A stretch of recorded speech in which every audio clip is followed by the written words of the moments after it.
Pada saat kamu memutuskan untuk bertobat, bagaimana sikap keluargamu? Kalau ini kita udah nggak heran lagi ya. Seperti firman Tuhan ya kan. Yesus bilang, aku datang bukan untuk membawa damai. Weh, biasanya dikutip nih sama polemik-polemik ya kan. Wah, Yesus ngajak perang nih ya kan. Tapi makna dalamnya ternyata kedatangan Tuhan, Yesus itu memberitakan suatu berita yang membuat orang yang denial seperti mereka itu, yang tidak menerima kenyataan bahwa firman Allah telah turun datang menjadi manusia yang nyata gitu kan, yang telah hadir di tengah-tengah kita, itu semakin jelas pertentangan itu. Sehingga reaksi orang tua saya seperti pada umumnya gitu, menolak awalnya ya, awalnya memang menolak, awalnya keras. Dan sampai memang pada saat itu saya dihadapkan langsung debat sama adalah salah satu tokoh di lingkungan saya, bisa disebut dengan ustadz gitu kan. Dia biasa mengisi pengajian dan memang dulunya guru ngaji saya juga gitu. Jadi saya diperdebatkan, apa alasan kamu mengikuti Yesus? Ya biasalah, yang Bapak Ibu sering temukan di media sosial atau di TikTok atau di YouTube ya. Sama sebenarnya, polanya sama, mereka sudah kalau dibilang apa ya, sudah terprogram lah ya pertanyaannya, terus kemudian reaksinya ketika kita pun sudah bisa menjawab gitu kan. Jadi ketika ditanya kenapa kamu memilih Yesus, saya jawab pada saat itu. Dan pikir saya begini, saya pada saat itu Bapak Ibu jujur tidak pernah sama sekali bisa paham Alkitab. Waktu itu saya diam-diam beli Alkitab, Pastor, teman-teman semuanya. Diam-diam saya beli, mengumpulkan uang sendiri, saya nabung sendiri, saya beli Alkitab di Gramedia. Saya baca itu nggak ngerti sama sekali, jujur. Mungkin karena pengaruh Roh Kedar kali. Padahal bahasa Indonesia tuh. Bahasa Indonesia, bukan yang bahasa yang dulu. Bahasa Indonesia, harusnya bisa kan ya? Sama seperti kita baca buku biasa, nggak ngerti. Tapi pada saat itu, saya waktu itu menemukan firman Tuhan ya kan. Oleh karena namaku, kamu akan dibenci, kamu akan diserahkan ke mahkamah agama. Tapi kemudian Yesus bilang apa? Tapi nanti yang akan berbicara adalah Roh Kudus yang akan terus berbicara terus terang kepadamu, ya kan? Yang akan menuntut kamu. Itu pada saat itu ayat itu yang mengena saya, dan itu yang langsung muncul di ingatan saya ketika saya berhadapan dengan ustadz yang mediasi saya. Karena pada saat itu sudah, Bapak Ibu, situasinya itu sudah keluarga besar sudah datangin saya.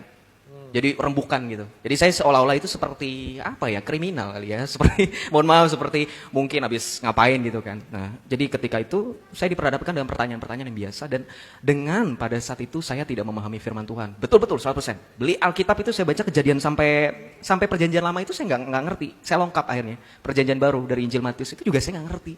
Saya cuma comot-comot ayat. Akhirnya ketika ditanyakan itu, puji Tuhan Bapak Ibu, sampai di titik saya ingat pertanyaan terakhir yang membuat ustadz itu akhirnya tidak lagi, oknum tersebut ya, tidak lagi bertanya lagi, adalah ketika berbicara mengenai murtad saya. Dia bilang begini, saya percaya nanti kamu akan menemukan kembali lagi kepada, yaitu hidayah, kalau itu disebutnya. Saya bilang begini, saya skak bilang gini, Bapak percaya bahwa semua adalah rancangan dan ketetapan Tuhan. Betul nggak? Saya bilang gitu.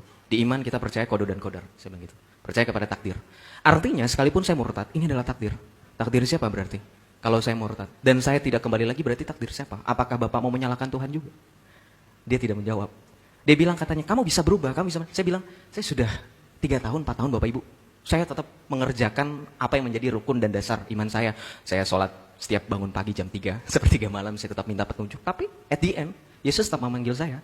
Karena memang tadi saya bilang, panggilan Tuhan itu semakin besar saya tolak, semakin besar itu merengkuh saya.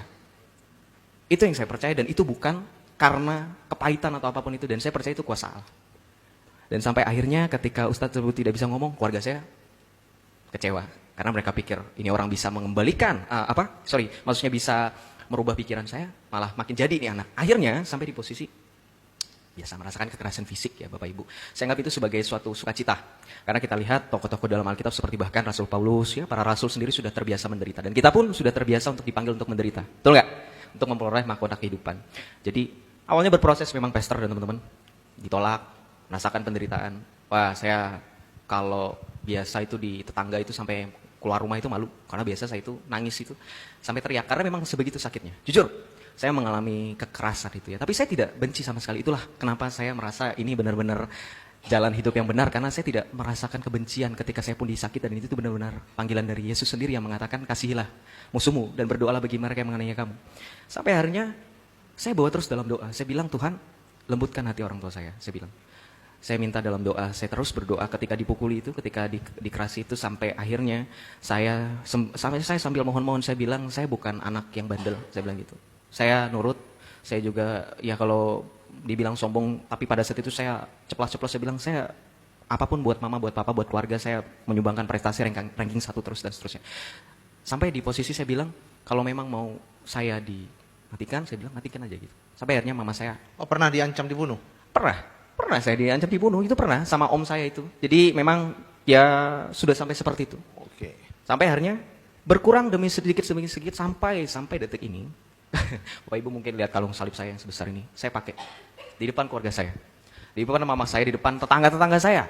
Mama saya awalnya bilang, kan saya orang Sunda Betawi ya, dipanggilnya AA. A, nanti kalau tetangga tahu gimana? Cepat atau lambat mereka harus tahu lah gitu. Karena saya nggak pernah malu, aku nggak pernah malu mah gitu. Mengikuti Yesus itu bukan kemaluan. Saya sampai bilang begini loh, ibu saya itu sampai diem itu saya bilang begini. Yesus saja udah terbiasa kok di kayu salib dikata-katain orang, masa saya harus malu-malu mengikuti dia, ya nggak? Betul nggak Bapak Ibu? Yesus mati demi kita itu semua. Dia sudah terbiasa diolok-olok, dicibir orang, diludahi orang, masa kita harus malu? Makanya saya bilang seperti itu, akhirnya mama saya melembutkan hatinya. Puji Tuhan, saya setiap WhatsAppan, chatan atau bahkan ketemuan sama mama saya tidak malu untuk membuat tanda salib dalam berdoa. Saya berdoa terus, saya berdoa selalu di depan mama saya. Dan itu adalah bentuk penginjilan yang secara tidak langsung menerus-menerus itu mama saya akhirnya tersentuh, akhirnya menerima fakta bahwa saya sudah dimenangkan oleh Kristus dan tidak mungkin lagi diregut kembali. Haleluya.